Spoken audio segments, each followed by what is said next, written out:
EDU study junction पर आपका स्वागत है।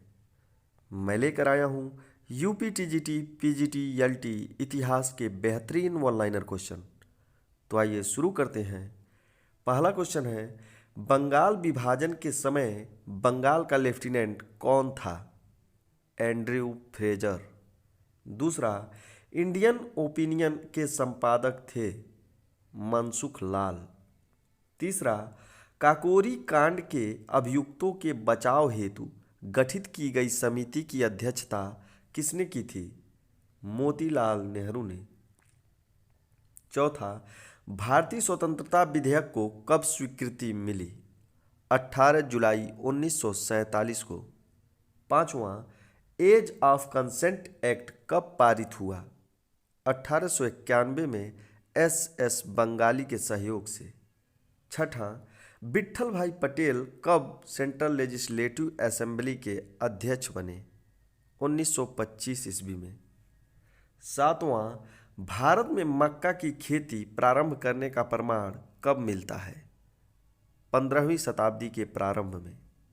आठवां, पूरा पाषाण संस्कृति के अवशेष मिलते हैं सोहन घाटी, नर्मदा घाटी तथा बेलन घाटी और भीमबेटका से। नौवां, मध्यपाषाण काल के उपकरण को क्या कहा जाता था? माइक्रोलिथ। 10वां, मध्यपाषाण काल के मानव के अस्थिपंजर के अवशेष सर्वप्रथम मिलते हैं सराय नाहरराय तथा महदहा से। 11वां, गुप्तोत्तर काल के अधिकतर अभिलेख किस भाषा में हैं? संस्कृत भाषा में। 12वां, भारत में द्वितीय शताब्दी ईसा पूर्व में भागवत धर्म विकसित होने का साक्ष्य प्राप्त होता है हेलियोडोरस के बेसनगर लेख से। 13वां, आहत सिक्कों का काल था 5वीं शताब्दी ईसा पूर्व। 14वां, आहत सिक्कों की सबसे पुरानी निधियां कहाँ से मिली हैं? पूर्वी उत्तर प्रदेश तथा मगध से। 15वां, ब्राह्मण ग्रंथों की रचना की गई है गद्य में। 16वां, आरण्यक में विवरण मिलता है दार्शनिक एवं रहस्यात्मक विषयों का। 17वां, आरण्यकों की संख्या कितनी है? 7। 18वां, उपनिषदों की रचना किस काल में हुई? उत्तर वैदिक काल में। 19वां, वेदों का अंतिम भाग होने के कारण उपनिषदों को कहा जाता है वेदांत। 20वां, उपनिषदों की संख्या कितनी है? 108, किंतु प्रमाणिक उपनिषद 12 माने जाते हैं। 21वां, महाभारत का प्रथम उल्लेख मिलता है अश्वलायन गृहसूत्र में। 22वां, महाभारत का रचना काल माना जाता है 400 ईसा पूर्व। 23वां, मौर्य वंश के इतिहास की जानकारी के लिए विष्णु पुराण, सातवाहन एवं शुंग वंश के लिए मत्स्य पुराण तथा गुप्तों की जानकारी के लिए वायु पुराण विशेष उल्लेखनीय है।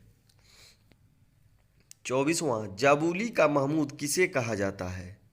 महमूद गजनवी को। 25वां, पुराणों का अध्ययन करने वाला प्रथम मुसलमान था अल-बरूनी।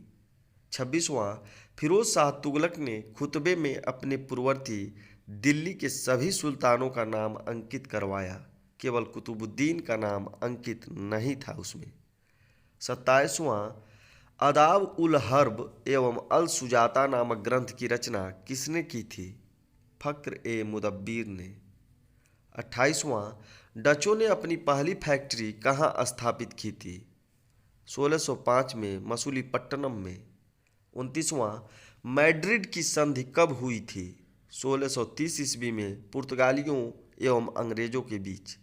30वां, जैनों का प्रारंभिक इतिहास ज्ञात होता है कल्पसूत्र से। इसकी रचना भद्रबाहु ने की थी। 31वां, बौद्ध ग्रंथों को कब संकलित किया गया था? द्वितीय शताब्दी ईसा पूर्व में श्रीलंका में। 32वां, अर्थशास्त्र कितने अधिकरणों में विभक्त है? 15। इसका दूसरा तथा तीसरा खंड सर्वाधिक प्राचीन है। 33वां, प्रबंध चिंतामणि की रचना किसने की थी? मेरुतुंग ने। यह अर्थशास्त्र पर टीका है। 34वां भारत पर यौन आक्रमण का उल्लेख मिलता है गार्गी संहिता से। 35वां गौड़वहों की रचना की थी वाकपति ने। 36वां प्रिंस ऑफ पिलग्रिम्स कहा जाता है वेनसांग को। यह भारत में 16 वर्षों तक रहा तथा 6 वर्षों तक नालंदा विश्वविद्यालय में अध्ययन किया था। नेक्स्ट क्वेश्चन, जोरवे स्थलों में सबसे बड़ा है दैमाबाद। 38वां सबसे बड़ी ताम्र निधि प्राप्त हुई है मध्य प्रदेश के गुंगेरिया से। 39वां ताम्रपाषाण काल के लोग किस प्रकार के मृदभांड का प्रयोग करते थे काले व लाल मृदभांड। 40वां चित्रित मृदभांडों का प्रयोग सर्वप्रथम किस काल के लोगों ने किया ताम्रपाषाण काल के लोगों ने। 41वां प्राक हड़प्पाकालीन स्थल है कालीबंगा, बनावली तथा कोट दीजी। 42वां हड़प्पा सभ्यता को सिंधु सभ्यता नाम किसने दिया था जॉन मार्शल ने। 43वां किन विद्वानों ने सिंधु सभ्यता का निर्माता आर्यों को माना है डॉक्टर लक्ष्मण स्वरूप तथा रामचंद्र ने। 44वां किसने सिंधु सभ्यता का निर्माता दस्यु एवं दासों को माना है व्हीलर ने। 45वां किसने सिंधु सभ्यता का निर्माता सुमेरियनों को माना है गार्डन चाइल्ड ने। 46वां किसने सिंधु सभ्यता का निर्माता द्रविड़ों को माना है रखाल दास बनर्जी ने। 47वां मोहनजोदड़ो के पश्चिमी भाग में स्थित दुर्ग टीले को कहा जाता है स्तूप टीला। 48वां सिंधु लिपि में कितने मूल चिन्ह मिलते हैं 64। 49वां इल्तुतमिश ने उपाधि धारण की थी सुल्तान ए आजम तथा अमीर उल उमरा। 50वां और अंतिम क्वेश्चन, इल्तुतमिश के पिता का नाम था ईलम खां। आज के लिए बस इतना ही। हमारी अगली वीडियो का नोटिफिकेशन प्राप्त करने के लिए हमारे YouTube चैनल को सब्सक्राइब कर बेल आइकन को दबा दें। धन्यवाद।